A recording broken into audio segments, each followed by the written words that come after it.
My name is Kamal, and today we are going to be talking about a rather strange combination of subjects. Today, we're going to be talking about A Whole Lotta Red by Playboi Carti and its connections to the American Dream. The experimental hip hop album, which is a combination of trap and punk, has really been able to grow on people. Even though it had some negative reception at first, it is now renowned as one of the most influential and amazing albums to come out in recent history across all genres. In fact, it was recently ranked as the #1 album of 2021 by the Washington Post, and it received relatively high rankings by essentially all music rating websites. Weirdly enough, this amazing album, which is often looked at for its sound rather than its lyricism, actually tells a good story, which is not only a valuable lesson, but also is a reflection of the consequences of the American dream.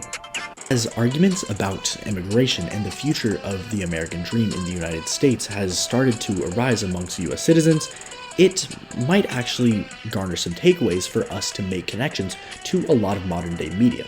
In fact, Whole Lotta Red is very popular right now, and as Playboi Carti is going on his narcissist/King Bam tour across the United States, he is at peak popularity. Let's start breaking it down by starting with the first few tracks. Never too much, never too much, never too much. Follows up those lines of him saying that he can never get too much by him saying that he's got racks and he's got bags, both of which are slang terms to mention money. This track, some of the main takeaways from the chorus are that he can never get enough of life essentially, and that he is really enjoying his new money and other luxuries that he is getting from being the new rock star that is made. In the outro of the next track, Go to the Moon, featuring Kanye West, you can hear Playboi Carti talking about how he's seen some stuff. This stuff that he is talking about are the very bad things that he has seen in his old lifestyle, which he is really trying to disassociate from as he's starting to have these new experiences with new people. I done been through a lot. I done seen some stuff. Everything dope. Shout out to the bluff. Next track, Stop Breathing, is notorious for being one of the most aggressive songs on the record.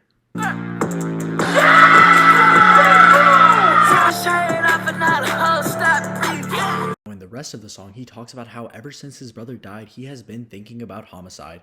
And of course, this is a reflection of his old friends, and a part of his newfound violent urges are due to the fact that he wants to avenge these deaths of his friends. Bino, he talks about how he just bought his sister a Jeep, and he was reflecting on all the things that he's done for his family members. In the American dream, you want to afford luxuries for yourself, but also for the people around you.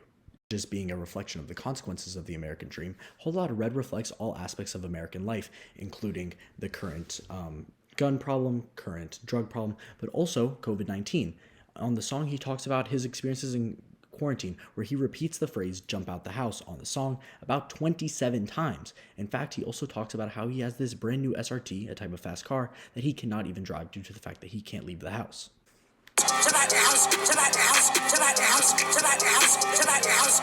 Metamorphosis, he talks about how he feels like God while he's accompanied by Kid Cudi. Song after that, in Slayer, he talks about how everywhere he goes he gets paper, with paper referring to currency. Then, in No Sleep, one of the most dark songs of the track, he talks about when he goes to sleep, he dreams about murder. Now, this is very bad as it shows the increase of his homicidal urges that he's being exposed to. In Teen X, you can see that he's rapping about hard drugs such as ecstasy and codeine. Even though even though he is talking about them in a baby voice, it really is serious as it shows that the character in this storyline is starting to be exposed to some really hard drugs that can have a very bad effect on him.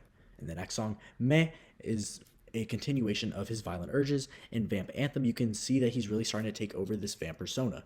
New Neon is a continuation of that, and on Control, you can see that he's really starting to lose control. When he says control, he's not only losing control over himself due to the hard drugs he's been taking, but also because of a girl. In the previous tracks, he's been talking about how he's been having all of these relations with females that are not his girlfriend. And so now that he has really found a girl that he truly loves, his past decisions have been his own downfall.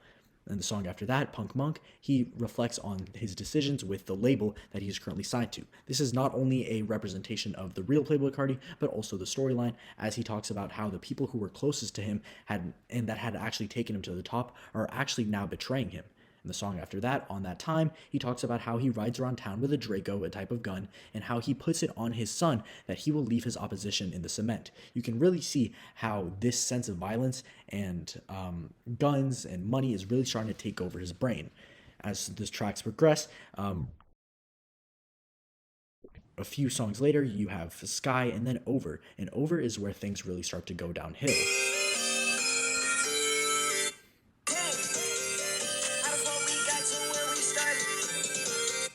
Here, in one of the most sad and mellow tracks on the album, he asks, how did we get back to where he started? This is a reflection of the hero's arc, where he started at the bottom, made his way to the top, but then ended up back to where he started. The way that he got to the top was through a variety of people who ended up betraying him. But when he got to the top and he got exposed to these things like drugs and money, violence, and adultery, it was actually his downfall and the reason that he got back down to the bottom. In the song after that, I Love You, I Hate You, he talks about how he wants to dye his hair red to look like a pint of red, and how he wants to mix all of his problems with promethazine until he rolls into his deathbed. Promethazine, a type of drug, is a drug that he uses to cut the edge off of his problems. However, he knows that it is inevitably going to kill him when he says, until I roll on my deathbed.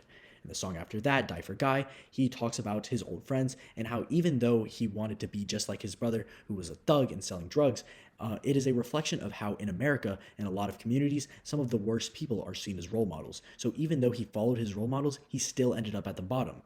Next track, he discusses how he's not playing, and right after that, on the finale of the album, Feel Like Dying, that's just how he feels, and he is reflecting on his current suicidal thoughts as a result of all of these consequences.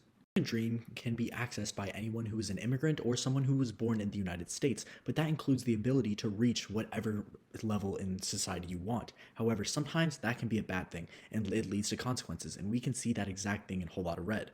Can see that his rockstar persona is facing the consequences of making it to the top, as he is now heartbroken, drug addicted, broke, and back to essentially where he started. The main takeaway that we should focus on here today is that the American dream is not good for everyone, and that it in fact has some consequences.